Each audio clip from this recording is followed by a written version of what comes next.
ఏదైతే ఎన్నికల మేనిఫెస్టోలో పెట్టామో కర్నూలులో హైకోర్టు బెంచ్ పెట్టాలని చెప్పి ఆ రోజు ఎన్నికల మేనిఫెస్టోలో చెప్పాం. దాని ప్రకారం నిన్నే కేబినెట్లో తీర్మానం చేసి అసెంబ్లీలో కూడా తీర్మానం చేసి అటు హైకోర్టుకి గవర్నమెంట్ ఆఫ్ ఇండియా కూడా పంపిస్తాం. వీలైనంత తొందరలో కర్నూలులో హైకోర్టు బెంచ్ రావడానికి ఈ ప్రభుత్వం అన్ని విధాల ప్రయత్నం చేస్తాం.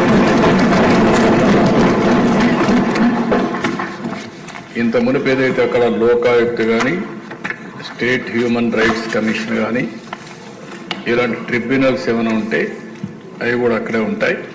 అవి కూడా షిఫ్ట్ చేయడం లేదని చెప్పి మరొకసారి తెలియజేస్తున్నా. ఇది కాకుండా దిశ ఈరోజు ఈ ప్రభుత్వం వికేంద్రీకరణ ఎక్కడికక్కడ 1-2 సిటీసే కాకుండా ఈరోజు అన్ని ప్రాంతాల్లో సమగ్ర అభివృద్ధి కోసం కట్టుబడి ఉన్నాం. ఉత్తరాంధ్రలో విశాఖపట్నం అభివృద్ధి కావాలి, రాయలసీమలో తిరుపతి, కర్నూలు లాంటి టౌన్స్ అభివృద్ధి కావాలి. అదే సమయంలో ఇక్కడ అమరావతి కూడా చాలాసార్లు చెప్పాం. ఆ రోజు మీరు చూస్తే 3 రాజధానులు అని చెప్పి 3 ముక్కలు ఆటాడి కడాన ఏ ప్రాంతం కూడా అభివృద్ధి కాకుండా చేశారు. ఆ రోజు కూడా రాష్ట్రం మొత్తం తిరిగి కర్నూలులో కూడా ధైర్యంగా మన రాజధాని ఏదంటే అమరావతిని చెప్పించింది తెలుగుదేశం పార్టీ ఎన్డీఏ. విశాఖపట్నానికి వెళ్ళి విశాఖపట్నం మీటింగ్లోనే మన రాజధాని ఏదంటే అమరావతిని విశాఖపట్నం కూడా చెప్పారు. అంటే ఈ ప్రభుత్వం పైన ఒక నమ్మకం, చెప్పింది చేస్తారనే విశ్వాసం ఉంది. అందుకే ప్రజలు నమ్మే పరిస్థితికి వచ్చారు అధ్యక్ష. ఈరోజు కాంగ్రెస్ సభ్యులందరూ గుర్తుపెట్టుకోవాలి, రాయలసీమలో ఉండే ప్రజలందరూ కూడా ఆలోచించుకోవాల్సిన అవసరం ఉంది. ఈరోజు ఈ రాష్ట్ర సమగ్ర అభివృద్ధి ఒక్క తెలుగుదేశం పార్టీతోనే సాధ్యం అధ్యక్ష. చేశాం, చేసి చూపించాం. ఈరోజు ఒక్కసారి ఆలోచిస్తే అధ్యక్ష, రాయలసీమ రాళ్లసీమగా మారిపోతుంది, ఎడారిగా మారిపోతుంది అనుకున్నప్పుడు మొట్టమొదటిసారిగా బచావత్ అవార్డుని ఒక ఆధారంగా చేసుకుని మనకు నీళ్లున్నాయి, ఈ నీళ్లు కృష్ణా జలాలు రాయలసీమకు తీసుకుపోవాలని ఆలోచించింది మొట్టమొదటిసారిగా తెలుగుదేశం పార్టీ.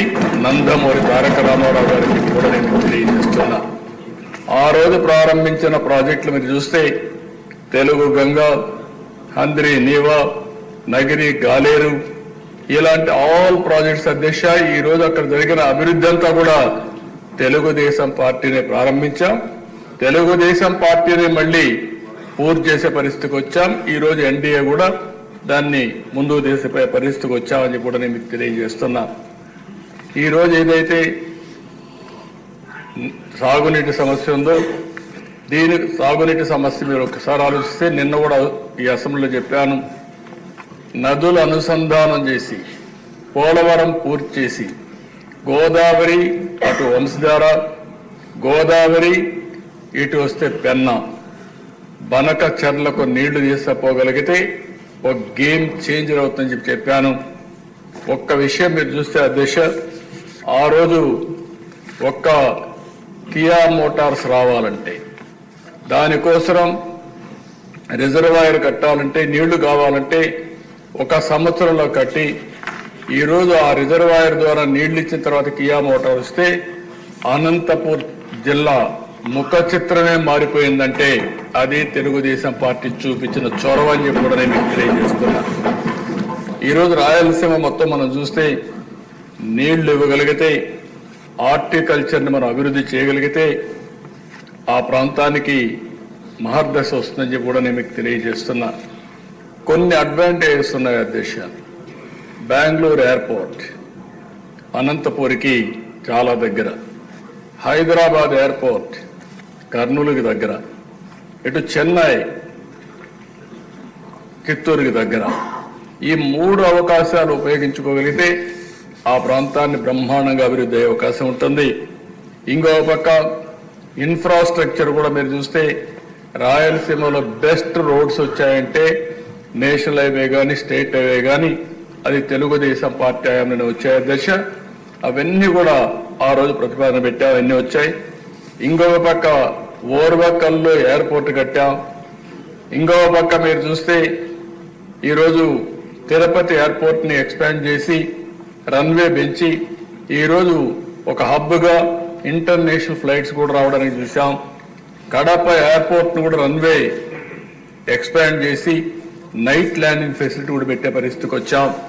అంటే ఈరోజు ఏ ప్రాంతంలో లేనటువంటి 4 ఎయిర్పోర్ట్లకు ఉన్నాయి దిశ. ఒక పక్క తిరుపతి, ఇంకొక పక్క కడప, ఓర్వకల్, ఇంకొక పక్క పుట్టపర్తి ఒకటి ప్రైవేట్ ఎయిర్పోర్ట్ ఉంది. అడ్వాంటేజ్ కింద బెంగళూరు కూడా వచ్చే పరిస్థితి వస్తుంది దిశ. ఇంకొక పక్క దిశ ఎడ్యుకేషన్ ప్రాధాన్యత ఇచ్చాం. తిరుపతిని ఒక ఎడ్యుకేషన్ హబ్గా తయారు చేస్తున్నాం.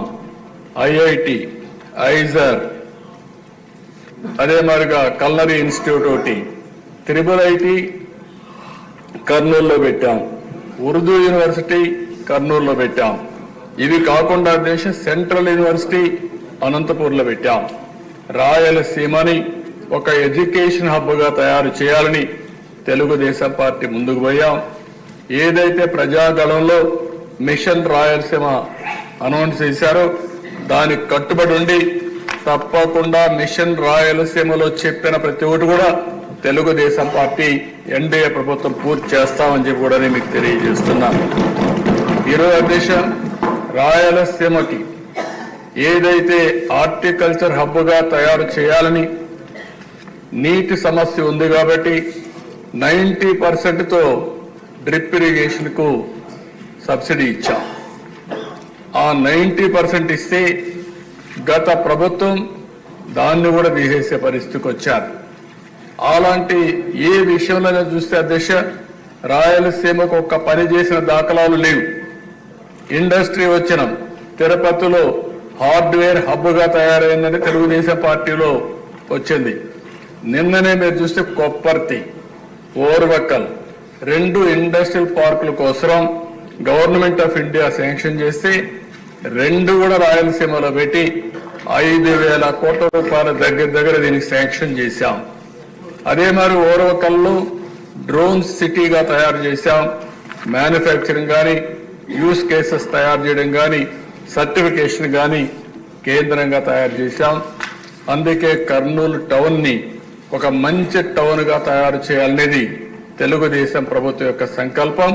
తప్పకుండా చేస్తాం. అందులో ఒక అడుగు ముందుకేస్తూ ఈరోజు హైకోర్టు బెంచ్ని కర్నూలులో పెట్టడానికి ఈ హౌస్ తీర్మానం చేస్తున్నామని కూడా నేను తెలియజేసుకుంటూ మరొకసారి మేమిచ్చిన కమిట్మెంట్స్ ఏవైతే ఉన్నాయో అవన్నీ కూడా ఒక్కొక్కటే పూర్తి చేసుకుంటూ ఆ అన్ని ప్రాంతాలను అభివృద్ధి చేస్తూ ఈ రాష్ట్ర అభివృద్ధి కోసం కట్టుబడి ఉన్నామని చెప్పి తెలియజేసుకుంటూ సభ్యులందరూ కూడా దీన్ని పూర్తిగా సమర్థించాల్సిందిగా ప్రతి ఒక్కరికి విజ్ఞప్తి చేస్తూ మీ దగ్గర సెలవు.